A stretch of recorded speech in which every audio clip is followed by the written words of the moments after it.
An absolutely stunning performance from Alexandra Eala.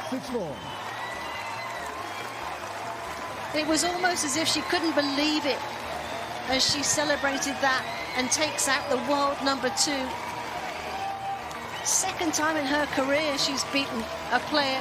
On June 18th, 2026, at the Steffi Graf Stadion in Berlin, Alexandra Eala, a 21-year-old wildcard from the Philippines, walked onto the grass and ended Elena Rybakina's tournament in 1 hour and 32 minutes, 7-5, 6-4. But here's what the scoreline doesn't tell you. This match was decided before either player hit a single ball. Rybakina arrived in Berlin as the world #2. The reigning Australian Open champion, a player Goran Ivanisevic, one of the greatest servers in tennis history, once said privately should have won Wimbledon not once, but 3 or 4 times. That's the level of talent standing on the other side of the net. And for the first 7 games of this match, Rybakina looked exactly like that. 3 consecutive aces to open, a 4-1 lead, serves traveling above 150 kilometers per hour, pinning Eala deep behind the baseline. Far from where she wanted to be, far from where she needed to strike. Against almost any other opponent, the match ends right there. But Eala, aggressive, left-handed, trained since the age of 12 at the Rafa Nadal Academy in Mallorca, did something that separated this result from every other result Rybakina had produced in 2026. Eala stopped trying to trade pace. The adjustment was quiet, precise, and ruthless. Eala stepped further back on her returns, not to retreat, to buy herself the fraction of a second that turned Rybakina's power into something she could redirect. She started pulling Rybakina wide with heavy topspin, targeting the Kazakh's lateral movement on grass, forcing her into long, grinding baseline exchanges that broke her service rhythm apart. And then the errors began. Rybakina misfired, then again, and again. Eala broke for 4-3 with a backhand winner down the line, held behind 2 aces of her own to level at 4-4. In the 11th game, another Rybakina forehand misfired.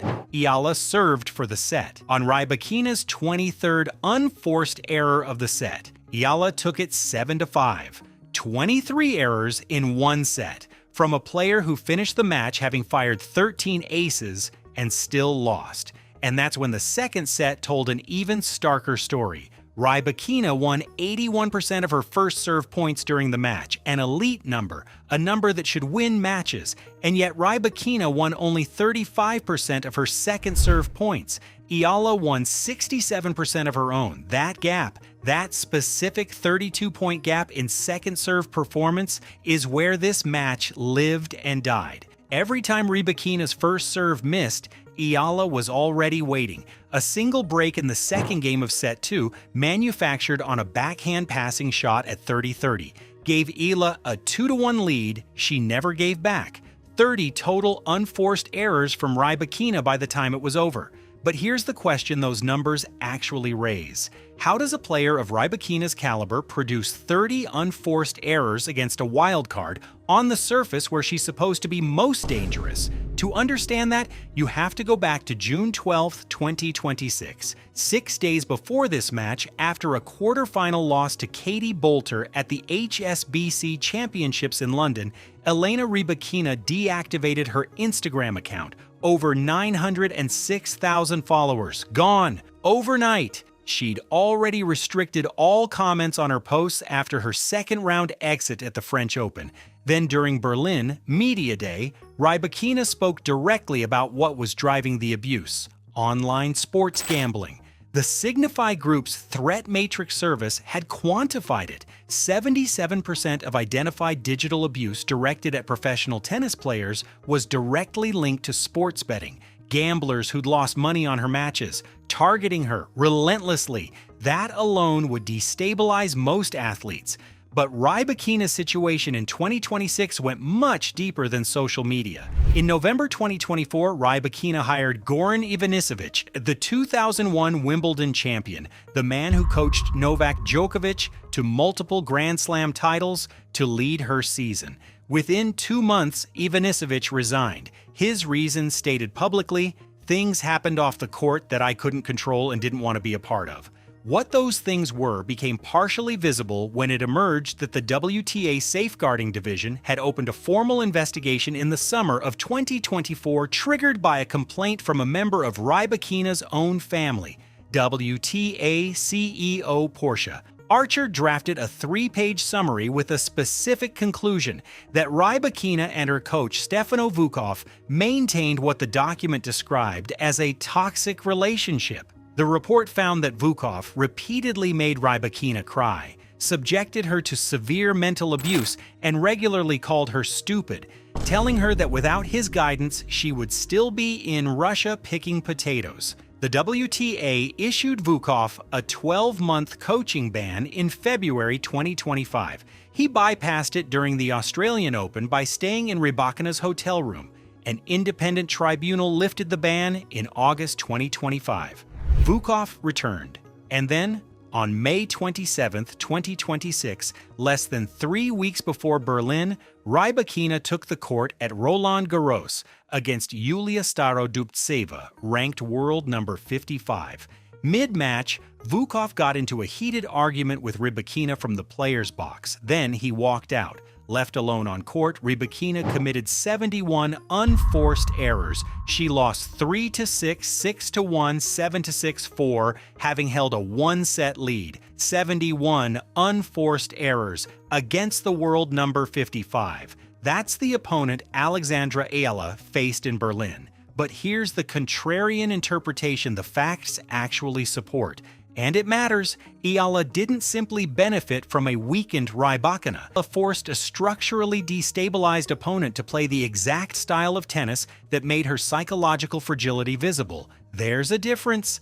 The tactical adjustments, stepping back, redirecting pace, grinding the baseline, weren't passive. They required a match plan that held under real pressure. At 5-4 serving for the match, Eala faced a 15-30 deficit. One missed shot and Rybakina was back in it. Eala fired her fourth ace.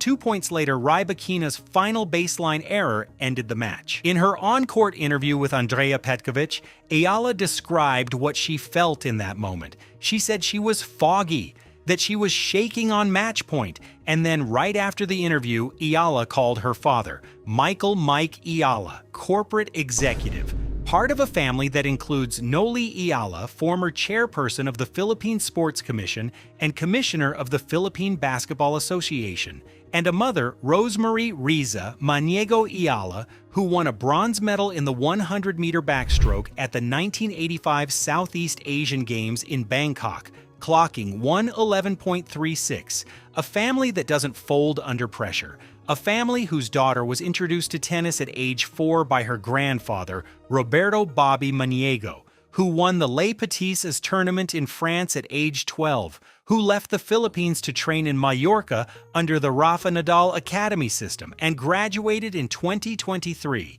who, at just 8 years old, signed her first corporate endorsement with Globe Telecom, the same company where her mother served as chief financial officer for 9 years.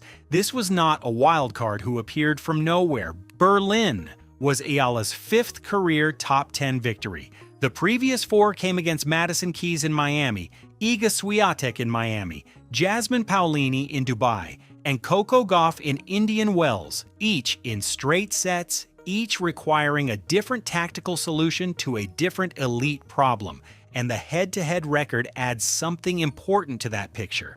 The only previous meeting between Eala and Rybakina was May 10th, 2026 in Rome. Clay. Rybakina won 6-4, 6-3. She held a 1-0 head-to-head advantage going into Berlin. She entered this match having beaten Eala 5 weeks earlier on her favored surface, convincingly. In Berlin on grass, Eala reversed that result in 92 minutes. What the facts trace is not an upset, it's a reversal Setzer, from a player whose preparation was meticulous and whose nerve held under match point pressure against a player whose institutional world had been crumbling for over a year. By reaching the Berlin Open quarterfinals, Eala earned at least 108 ranking points and a prize payment of €29,110 from a tournament prize pool of €1,049,000. Her live ranking moved to world number 31, ahead of Elena Rybakina at 32 and Donna Vekic at 33. The practical consequence? Alexandra Eala will be seated at Wimbledon, protected from the top 32 players in the opening rounds. Her next match in Berlin is the quarterfinal against Elena Rybakina of Ukraine. And 24 hours before beating Rybakina, Eala had beaten Donna Vekic, the newly crowned Queen's Club champion, by the exact same scoreline, 7-5, 6-4. The grass court form isn't a coincidence, it's the confirmation of a development arc that runs from Birmingham, where Eala claimed her first ever grass court title on June 8th, defeating Nicola Bartunkova 5-7, 6-3, 7-5 in the final, through Queens and now through Berlin. 3 weeks on grass, 3 consecutive results that together tell a story the Berlin scoreline only begins. Forbes Asia named Eala to their 2026 30 Under 30 list in entertainment and sports. Nike designed her a custom hair tie in the shape of a sampaguita blossom, the national flower of the Philippines, for her Wimbledon debut in 2025, followed by a limited edition lifestyle apparel release featuring the sampaguita overlaid on the grass courts of the All England Club, a national flower, on Wimbledon grass. And now, with the 2026 championships approaching, the question is no longer whether Alexandra Eala belongs among the elite. She's answered that. 5 top 10 wins, a Wimbledon seeding locked in, and a grass court run that no other 21-year-old in the world is currently producing. The question that stays open after Berlin is this: if Eala can reverse a head-to-head loss against the world number 2 in 30 days, on a surface she hadn't won a title on before June 8th, while carrying the weight of a nation's expectations into the most famous grass courts in the world, how far exactly is the ceiling? Because nothing in the facts yet suggests she's found it.